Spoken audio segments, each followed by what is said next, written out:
Project Lawful aka Planecrash by Yarwain aka Eliezer Yudkowsky and Lintamande. Thread 4, Project Lawful and their Oblivious boyfriend. Episode 77.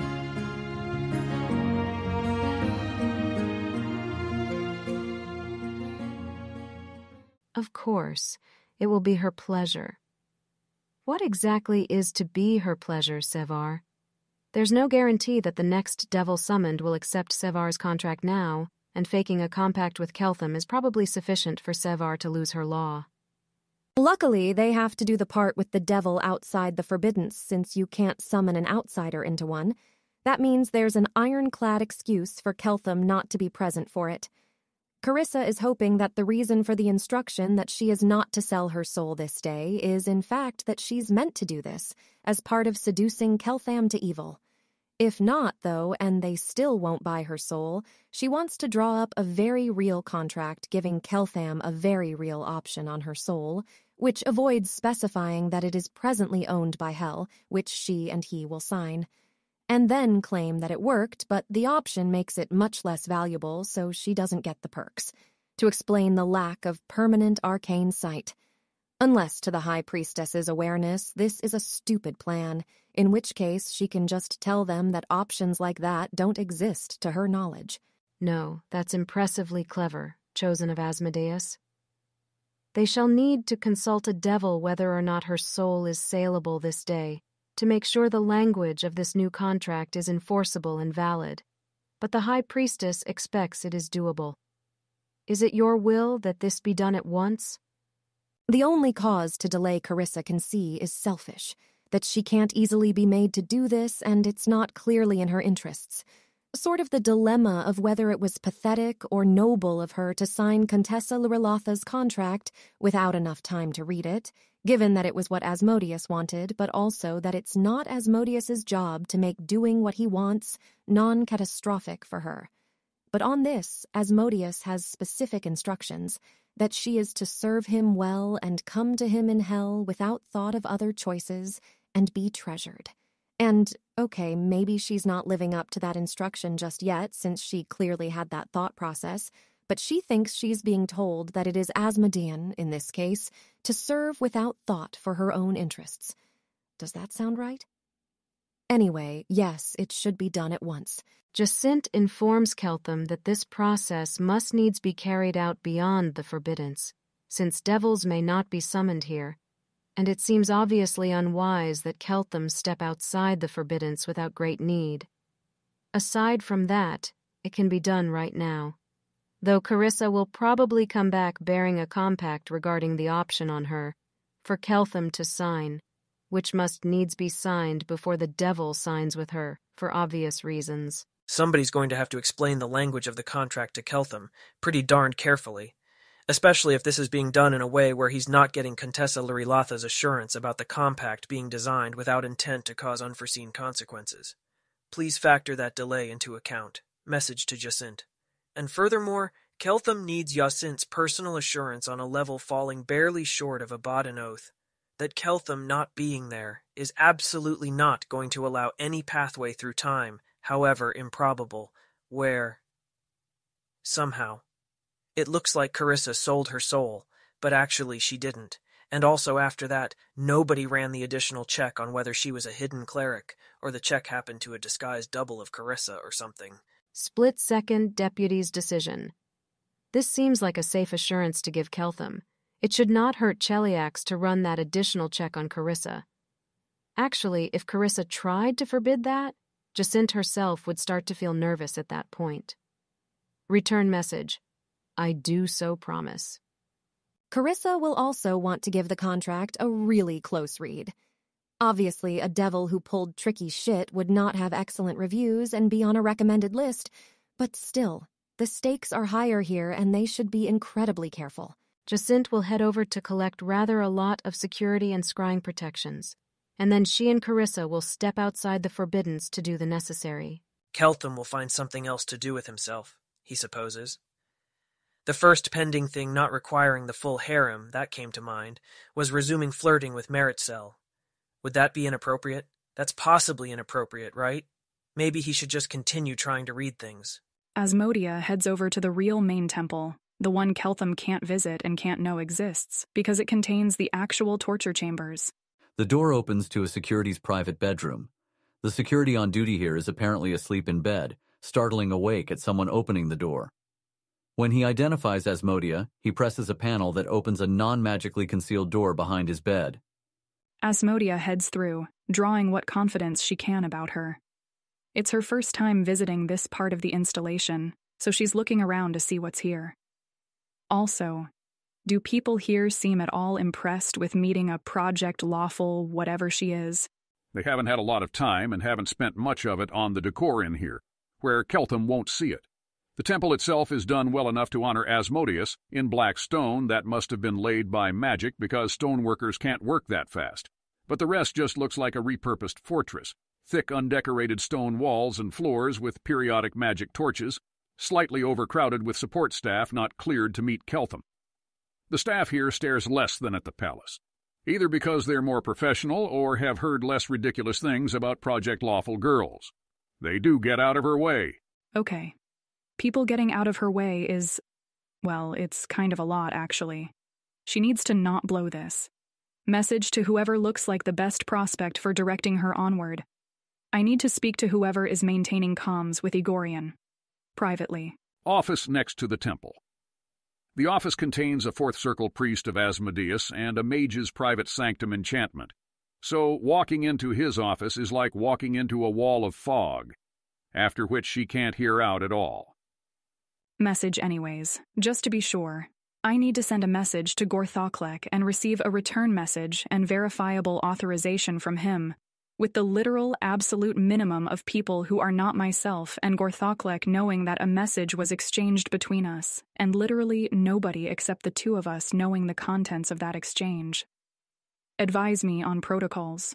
This priest has been warned that Project Lawful is ridiculous. No, more ridiculous than that. No, you're not prepared for how ridiculous. But this is somewhat more ridiculous than he expected. This girl's file doesn't even suggest that she's at all one of the interesting ones. He says. On what timescale do you need to send your message? She guesses that if he's answering out loud, given that question, this room is actually believed secured. Give me timescales and their privacy costs. How much privacy would I lose if I wanted this done as quickly as possible? If you wanted this done as quickly as possible, I would have you impersonate me and request a teleport to, the front in Nidal, where you could get in telepathy range of him with your request. The primary costs there are not in privacy, but in your safety. If we have more time, I'd make a secret request for his whereabouts and notify you once he's neither at the front, where you'd be in danger, nor in the palace, where an attempt at impersonation would be noticed instantly, and have someone convey you as me there. I see. That sounds like it requires a longer and more visible absence of myself from Project Lawful than I'd hoped for. Possibilities and costs around sealed written message to him marked his eyes only, with only your name on it in capacity as comms officer, minimum awareness of that event, sealed reply addressed to yourself and returned to me. I consider it very unlikely that someone loyal to us would read that. There exists the possibility it would be intercepted. The person who teleported and delivered the message would be aware of a message from me to the target, but probably not expect your involvement. Acceptable risk. Writing materials for the message, please, and somewhere secure to write it. Expected time to Gorthoklek. I can send someone with the message as soon as you write it, and wouldn't expect them to take more than 10 minutes to deliver it, unless there's some unexpected mess at the front. Additional time cost and privacy gain if it only goes the next time a teleport to Igorian would otherwise be expected. It'd be less interesting and less likely to be intercepted. Next expected teleport would be, this evening probably, to deliver daily reports by hand. If Gorthoklek is there to receive it, there might be a return reply immediately. Otherwise, I would expect a reply tomorrow morning or at latest evening. The tricky part is not knowing what resources, such as teleports, she is allowed to expend in the name of keeping her seal secret. She thinks that so long as the message is on the way, she can probably manage. That seems better. I have family members in the process of being relocated by security, since maybe somebody interesting will try to kidnap them. And I believe that should serve as a good cover for you to notify me that a message is waiting for me when a return message arrives. Affirm or deny. Affirm. Why is he taking orders from her? Well, if he wasn't supposed to do that, she'll presumably be in more trouble than he will. Are there any obvious flaws to you in this arrangement? Do not assume that I am fully familiar with all the details of these workings. If I was, I wouldn't have needed to ask this much. Something about the way she's phrasing that feels like Dathilani influence. Well, that's not necessarily a bad thing. I don't see obvious flaws or risks other than the ones I have mentioned. Very well. Asmodia writes a message to Gorthaklek. Due to her mortal imperfection, the Project Lawful girl, whom Gorthaklek should recently have been told about as having returned with a secret, has not been able to conceal all signs of having a secret from people who could potentially inquire into it, including particularly the project leader. This Project Lawful girl now requests an authorization from Gorthaklek. She can show to such people, telling them to not inquire further and not talk about her or about the existence of that instruction with literally anyone. And an authorization she can show to somebody to instruct them to not further propagate any information that she has leaked or will leak. And, or such other authorizations as Gorthaklek may deem good for her to have. She doesn't sign it, folds it into a blank-looking rectangle of paper, and hands it to the cleric. Seal as appropriate. Please make sure the person doing the teleport understands that a new rumor about Project Lawful sending secret messages to Gorthaklek is not an outcome that would be desirable. To Gorthaklek. I will make that understood. It is starting to make slightly more sense why someone bothered to tell him that you cannot escape this assignment by suicide. Good. If you meet me under other circumstances, I'm no different from any other Project Lawful girl. We're done. Asmodia turns around and walks out of the office. She's got to hold it together at least until she reaches her bedroom. But, weirdly enough, she feels like she probably can. Security should leave, Carissa says to the High Priestess once they're outside the Forbiddance. The conversation might touch on topics they're not cleared for. Security doesn't object to this order, but doesn't leave either. You're not supposed to leave someone alone once they've been told they're selling their soul, which is, apparently, what's going on here. Do it. Right then. Selling her soul. She feels quite different than she did 3 days ago when she was last going to sell her soul. Not less scared, but she's going to serve Asmodeus well. And she's not scared of random devils. They're nothing next to her after all. Planar Ally is one of the spells Subirax keeps prepped daily. There are many emergencies that could potentially require a devil's aid. 1,250 GP offerings, 10-minute casting time. Rumor has it that Project Lawful girls' souls are selling for exorbitant prices in the markets of Dis. She'd be proud of that, but maybe only a tiny chance of successfully turning them into Dathilani is enough to justify the absurd prices. It's not a bet on her competence at the task ahead of her, just yet another indication of the stakes.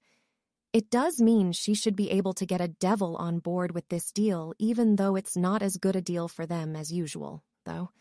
She's not actually sure what the fair price of a Chelish soul is now that she thinks about it.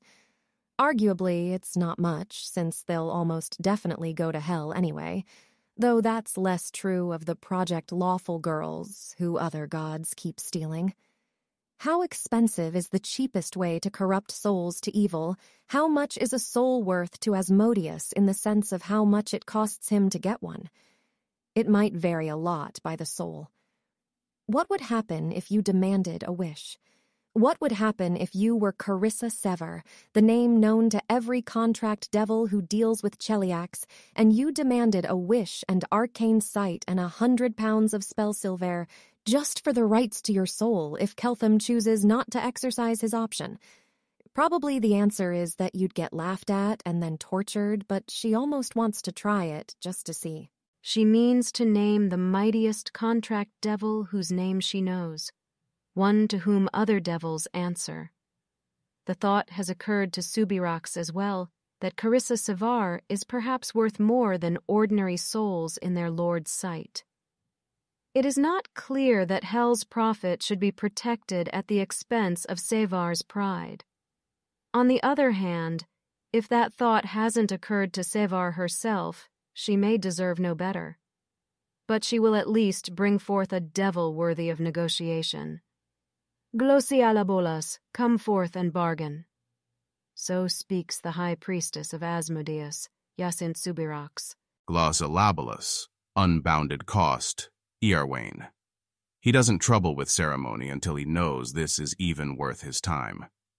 Anybody worth his time to bargain with won't be impressed by a little extra fire on arrival. He's also busy, and trying to impress mortals is mostly beneath him. Who has the temerity, and why should I bother? He says, not troubling himself to add any threats. I am Carissa Sevar. She doesn't bother explaining. He ought to know, or at least she intends to give the impression he ought to know. There is a mortal who desires to possess an option on my soul, sold otherwise to hell, and if you are permitted to bargain for my soul at all, you will have it until or unless he claims that option. Are you so permitted? Glosialabolas thinks the infernal equivalent of holy shit. He knows by now, of course, as does most of Dis, that Carissa Sevar already got her first reply, the one telling her not to sell her soul that day, which has invited a lot of speculation about possible other days. It's obvious that she would be the prize to own if you could. But they haven't received any clarification from their superiors about whether, is she an unfinished cleric of Irori? And yet apparently, as seen from other spiritual angles, she looks more truly pledged to Asmodeus than most soul sellers usually arrive to him, and is sincere in her intent to bargain. What was that about a mortal wanting an option on her soul? First things first. Then you may, possibly, be worth my time. What price would you seek for yourself? If she doesn't know, if he can get an agreement from her on that point before he returns to hell to see if this can be authorized. I am not sure there is a soul alive of higher value to hell, and if there is, it is the mortal I am in the middle of delivering to Asmodeus, and who wants the option on my soul, which, if he exercises it, will bring him to our Lord. I propose an equal split of the gains from this trade and will reject lesser splits with a probability corresponding to how disproportionately they reserve the gains for you, such that you can't actually do better by pretending to underrate me, but we'll still work something out with high probability if we honestly disagree. Paid in wishes and spell silver above and beyond the ordinary payment of permanent arcane sight and permanent tongues. First of all, mortals aren't supposed to know about any of that, however garbled and incomplete it sounds. And second, if they stumble over a piece of it, you're supposed to shut them down hard and refuse to bargain for their soul, and ideally, let them get executed by Cheliax. Carissa Sevar will not be executed if he refuses her. So much seems obvious from the lack of others present to watch her, saving one priestess who is looking more at him than at her. But if he's reading Carissa Sevar right, she doesn't know. Or she doesn't know numbers. They wouldn't have summoned him to negotiate if they had even a beginning guess at Carissa Sevar's worth. He's not a count of hell. That is not the way of hell, he rumbles. Asmodeus is not Abadar, little mortal, no matter what company you have been keeping of late. You can try to hold what secrets you like, and hell will keep its own, and whoever is closer to Asmodeus in wit and ways is the one to win the compact. Name to me the price you seek for yourself. Of course. She's tempted to say, there has to be some devil that will accept that the price of bargaining with me includes this. Get me that one. But there doesn't have to be any such devil. To be a devil is to be perfected, at least along that angle, and apparently perfected in lawful evil, you don't have any interest in that. Like how Contessa Relatha hates Keltham's good faith clause. But she wasn't refused outright, despite offering something objectively worth much less than a normal contract. Then, she says, speaking informally to establish the terms for a contract not yet written for 3 wishes and 10 pounds of spell silver and permanent arcane sight and permanent tongues, I offer my soul, subject to the option for a mortal to claim it, which was previously discussed. Glossiolabalos thinks the equivalent of heck yes fucking score in Infernal. It's a large chunk of her current, likely fair price, but nowhere close to all of it. And while he can't deliver 3 wishes, he can sell his choice of which devil he'll bring back to compact with Carissa Savar. Humph. I would have to bring forth a superior devil to make such a bargain, if they proved willing to make it at all. At some trouble to myself for one not receiving your soul in the end. Nor has it been made known to Dis whether you are this day permitted to sell your soul, and the question might need to be referred far up the hierarchy, which is no trivial hazard of time and pride for myself to undergo. This mortal claim. Say more of it. He didn't just turn her down. Carissa Sever asked for 3 wishes, and the contract devil did not laugh. Maybe all that talk about chosen of Asmodeus was not so much flattery as Jacinthe thought. She is having the same realization. Maybe she should have asked for more, but what does hell believe such that they'd even contemplate, hell keeps its secrets and I'll keep mine? The option should grant the mortal the real right to, at any time, exercise the option and make my soul his own. His right acknowledged by all of hell, the same as the right of any great contract devil to the souls they have contracted for and purchased. It is acceptable for the exercise to involve the payment of some fixed compensation to the soul's previous owner. No commitments need be made about the soul's state. Beyond that, it'll be extant, and its owner, while the option has not been exercised, will not compact to destroy it. Is she sneaking that last bit in out of self-interest, rather than because Keltham would even think to specify it? Yes, she is, though she's not entirely conscious of this even as she does it. A fixed compensation. The prices are still fluctuating in the markets of Dis, and even demanding thrice the original payment would not suffice to protect the asset if it increases still further. But that he can hardly say to Carissa Savar. Some other excuse must be found to reject the term. The mortal is not here, party to this contract, though you seemingly intend him to be. Are you hiding things from him, I wonder? And if so, I wonder, do you wish him to see a compact, plainly mentioning some exercise price substantially greater than 3 wishes and 10 pounds of spell silver? For we are not in the habit of reselling at no gain. He can't just suggest a term about market prices, though, or a price reflecting lost gains to the devil who must sell. That will make it too obvious what's really going on. The exercise price should be denominated in Chelish currency, so he doesn't get distracted trying to figure out where he can get wishes. The amount won't give him pause. Ho! Even if we demand from him what is denominated as 10 million gold in the true wealth of Cheliax. He is so naive. It doesn't serve Asmodeus for the price to be so high he can't exercise it and turn evil, so I can't let you peg it at that.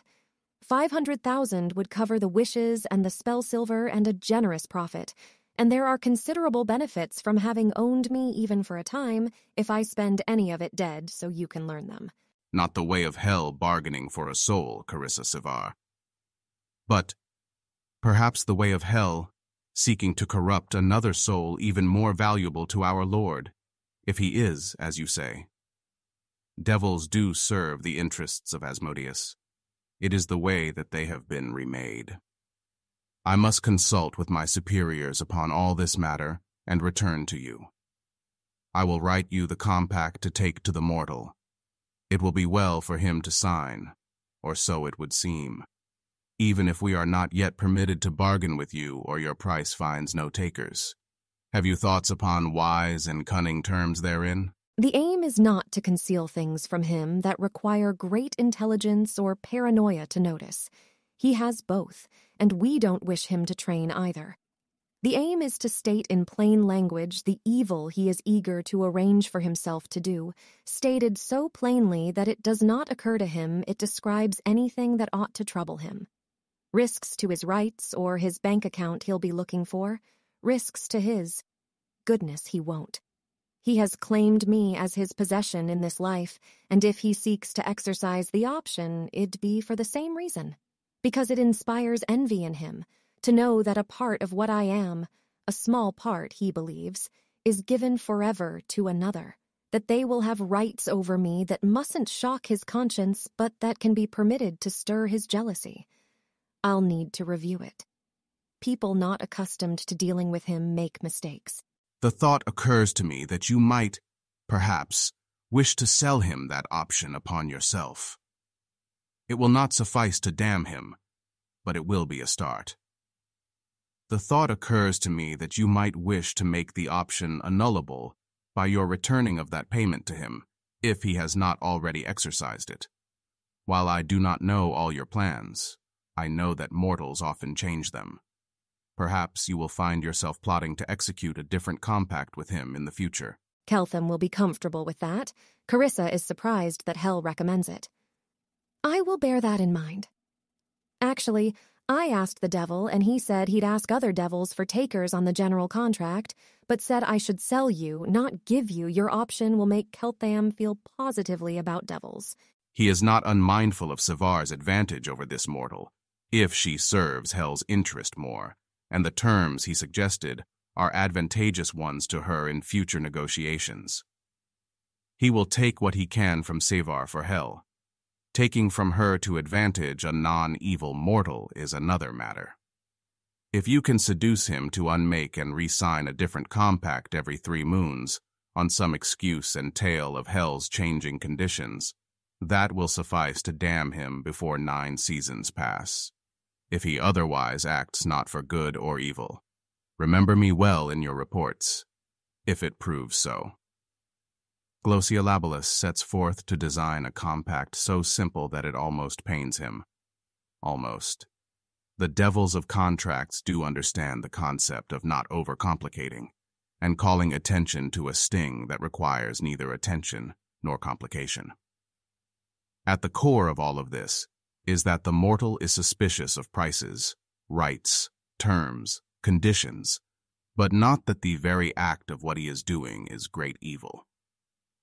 When he is done, Glosiolabilus presents a compact to Carissa Sevar for an option upon her soul. She doesn't say thank you, because that would be ridiculous.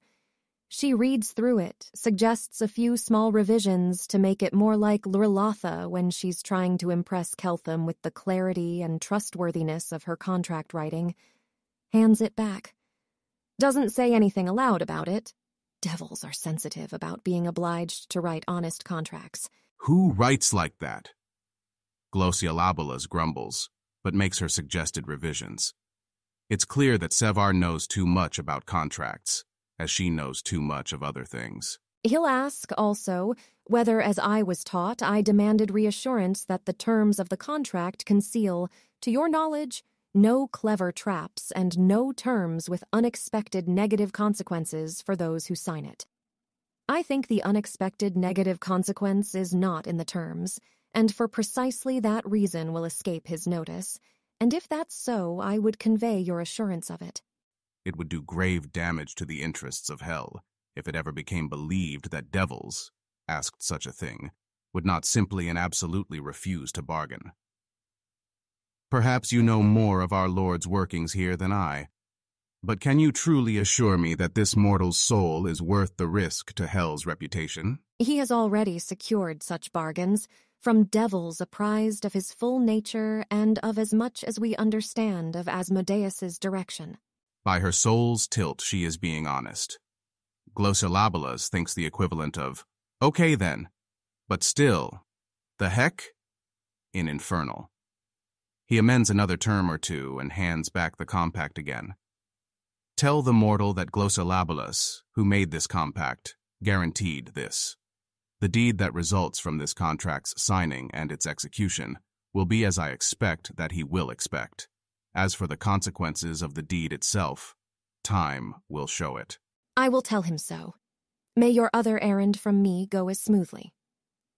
That's probably pushing it, framing checking whether he can buy her soul as her errand she requested of him, but you have to push until you get a no, and she's very aware she hasn't yet gotten a no.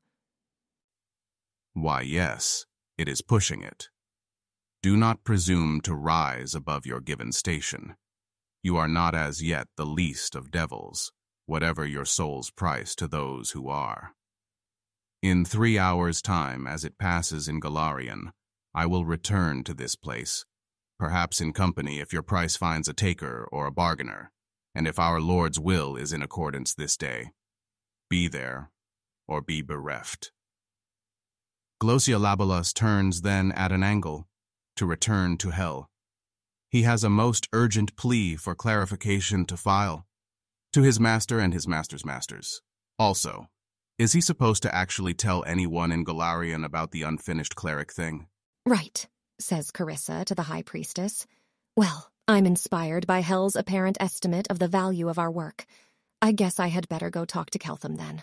Your will, chosen of Asmodeus. It sounds exactly as sincere as before, the one who says it was not previously a poor faker. Subarax has an urgent report to make to the Grand High Priestess's secretary regarding what Carissa Savor's price is not, obviously not, and also report the promise Subarax made to Keltham regarding a test to run on Sever, if her soul cannot be sold for any reason. Carissa walks sedately and responsibly with her contract until she's nearly at Keltham's room, and then skips gleefully. She feels gleeful, and she can't think of any reason to hide it with Keltham. 3 wishes. Enough spell silver for every project she can conceive of. Knock, knock. Keltham is reading a book of cleric spells that has finally been returned to Estenso's Wizard Academy, according to Ione, who has been diligently checking at least once per day. This is some pretty strange stuff, frankly. Answer. Hey, I have a contract with an option on my soul for you. Though, the devil who wrote it for me said that I should not give you the option for free. Just as I wouldn't sell my soul for free, right? The consideration lends it dignity. This isn't an offer I make you expecting nothing in return but to see what becomes of me. It's a deal. Hell is so functional compared to Golarion. May I have a look? And are the rest of your arrangements settled pending this? Here you go. Contract. And no, the appointment where I settle the hell side of it is in 3 hours. The devil I got would have been perfectly adequate if I were a 4th circle caster at the World Wound looking to make arrangements as a magic item enchanter. When she died, but now I'm way more valuable and will actually need a higher seniority devil who's authorized to make more expensive kinds of deals. Which, in hindsight, makes sense. Being on Project Lawful made the other girls as valuable as a wizard a decade older and more experienced and powerful than them, so it makes me very valuable. Though the option decreases the value considerably, which I guess you can compensate me for. Oh, and how would I go about doing that? Awkwardly, I feel like you've already asserted that if we're still together when we've built civilization, I will get mountains of spell silver to play with. But maybe one of the mountains of spell silver can be mine by right rather than a probable present. Not to be too unromantic, but I can't actually promise you that until I know what spell silver is fundamentally, and if that quantity even exists in Golarion. But if I just take that as indicating the general spirit of what's going on, then sure. Keltham reads the contract. The option itself costs 500 GP for him to purchase, and wants him to pay 500,000 GP if at some future point he'd like to own Carissa's soul. This does not particularly square with the amount Keltham is expecting that Carissa is getting in exchange for her soul today, going on some past prices he's been quoted. Wait, I'm supposed to pay 500,000 gold pieces for you? I bet the devil who's buying you today isn't paying anything remotely like that. Are you conniving with this devil to make a profit off me here? Who says you're even worth that? Keltham tries to say this sternly. How's Carissa's sense motive doing against Keltham's bluff? Keltham is adorable and up to bluffing about as well as a Chelish 10-year-old. No one in all the land would say I'm worth that. It is a truly ridiculous amount of money that even Abigail couldn't pay. So if I can't make an insane amount of money, or I'm not willing to pay this insane price for you, I don't get to be together with you into the future, HM. And here I was wondering if Cheliax just didn't understand romance at all. Well, if nothing else, I aspire to be a quick learner. Part of him wants to optimize the part where, apparently, whatever devil signs this contract just gets all that money. But, it's just 500,000 GP at some point into the far future of their relationship. Well, think no less of me if I don't sign your very romantic contract upon the spot. I do need to check the terms. I don't suppose you asked the devil about unexpected unpleasantness? Should have actually asked explicitly for you to do that. I did. I asked if any of the terms would have unexpected unpleasant effects, and he said, "Tell the mortal that Glossyllabulas, who made this compact, guaranteed this. The deed that results from this contract's signing and its execution will be as I expect that he will expect. As for the consequences of the deed itself, time will show it." Are all devils so? Taldane doesn't have the baseline word, the thing that pronouncement has in common with saying, "Those above all mortals now battle." I haven't exactly met tons of devils, but in stories, yes, they all are. Even more so more powerful ones. Well, they do them, I guess. Keltham reads the contract carefully. He has not actually heard a lawful being pronounce it safe, only heard Carissa say that this was told to her. It would be legit pretty hard for this contract to hurt Keltham, though. There just aren't any sentences that talk about Keltham needing to do anything. Except for the section that says the option can be voided if Carissa returns the 500 GP to him before it can be exercised. But even that section is just talking about something that happens to the contract, not something that happens to Keltham. It would be an entirely unacceptable clause for a regular financial contract. If the option goes up in price, the option purchase just gets reversed at the other party's will. Part of Keltham's brain is repeatedly pointing at this and trying to yell about it, what a bad deal it is.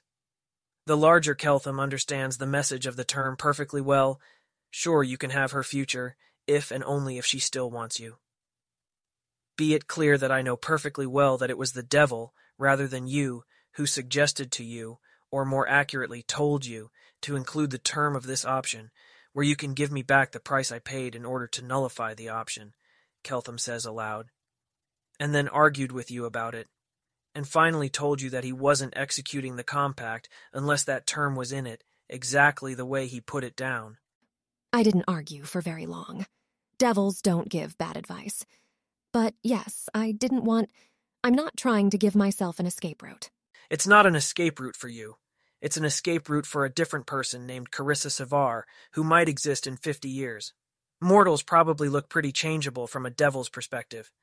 You can't expect them to know that all time slices of you will be as one person in this, even if that's how the future plays out. Keltham will ask for a lot of detailed explanations of a lot of detailed terms, and then measure out 500 GP of value, mostly in platinum in this case, from that small hoard he now has. It's actually a bit painful. His legible asset balance just went down by a factor of 6. It would be less painful if he had knowable, repeatable ways of earning more. But considering that he got this money by renting out Carissa, his brain rather needs to shut up about his legible asset balance. The remaining 100 GP is, in fact, exactly that amount he demanded and was paid for going through the etiquette lessons. He offers the money to Carissa, just in case he wants to spend forever together with her at some future point. She takes it, takes a deep breath, puts it in her bag of holding, signs the contract. Keltham signs. Having your alignment shift 12% of the way towards lawful evil doesn't feel like anything in particular. It actually feels kind of stupid that this shifts Keltham's alignment. Not that she didn't already believe that the system was kind of stupid, but they haven't made any progress, really, on corrupting Keltham in the sense that matters, in the sense of making him someone who thinks like Asmodeus and will thrive in hell. He still wants her to be happy. He's still pleased about the escape route. He's still lawful neutral. The kind of agent he wants to be negotiating with is in Axis. There is, Carissa realizes as she beams at him, possibly nothing she can do about that. It might be that she can only make him Pharisman evil and not make him Asmodean evil, and it feels like a situation where accomplishing part of her objectives is worse than accomplishing none of them. A truly Asmodean Keltham would be an asset beyond imagining, but one still lawful neutral in his heart. she cuts off that line of reasoning. She'll just have to persuade him of all Asmodeanism. But Keltham's smile fades before too long, as he remembers a thought, which is all too often a hazard to the people of Dathilan. Snuggles after you actually successfully make afterlife arrangements, Keltham says. I'm feeling too worried, deep down, until that part actually happens. The possibility that Carissa has a hidden Zonkuthon cleric alternate personality is a bit of a mood killer. His life would be so much easier if all of these increasingly conjunctively chained thoughts were ones he could just categorize as statistically unlikely awfulness, and move on. Okay, should I go then? Leave you your books? Send you Meritzel? Actually, dramatic irony-wise, wouldn't signing a happy and beautifully symbolic contract like this make it a great time for something terrible to happen to Carissa just before her actual afterlife arrangements got made? There's hardly any author in Dathilan who would, if planning to have Carissa kidnapped in the next few hours, not have this beautiful emotional options contract get signed first. Only a genre-savvy character's explicit awareness of the trope could possibly prevent that, because the author really can't do that so freely if the protagonist is a normal Dathilani, and able to notice, and even then the protagonist would need to.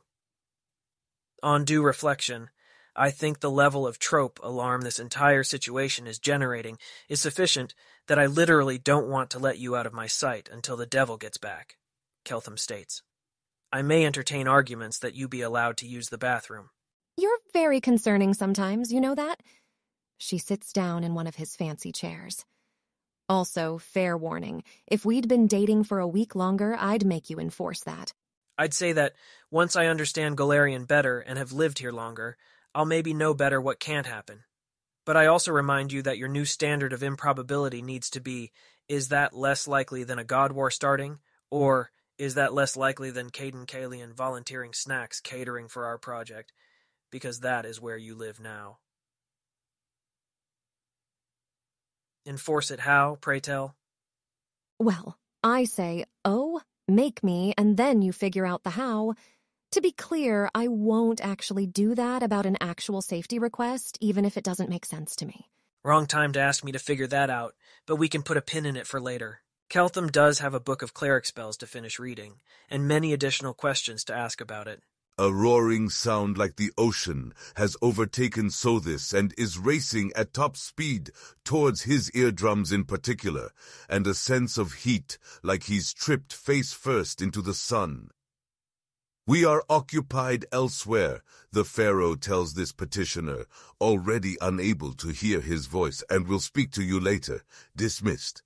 The cleric in Cheliax has just exchanged 500 gold pieces for an option exercisable for 500. 000 GP for the soul of one Carissa Seva. Assistance in generating theories of why.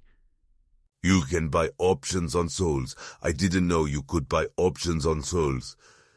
He doesn't expect a response on that.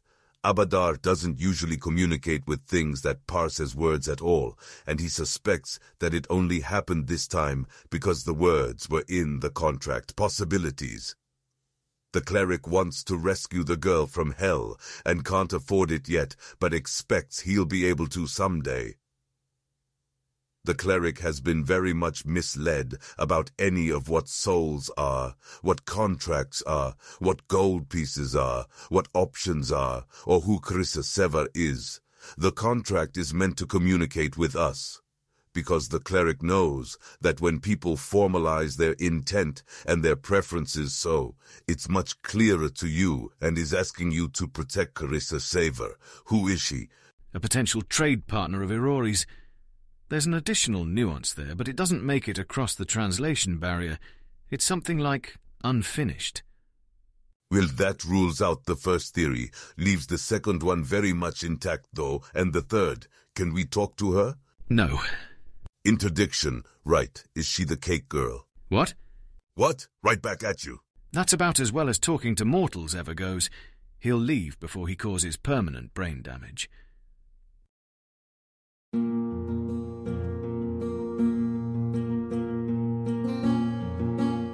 If you wish to support this AI reading and others like it, please visit patreon.com/AskWhoCastsAI. Any help is appreciated. And thank you to executive producer John Doe 7776059.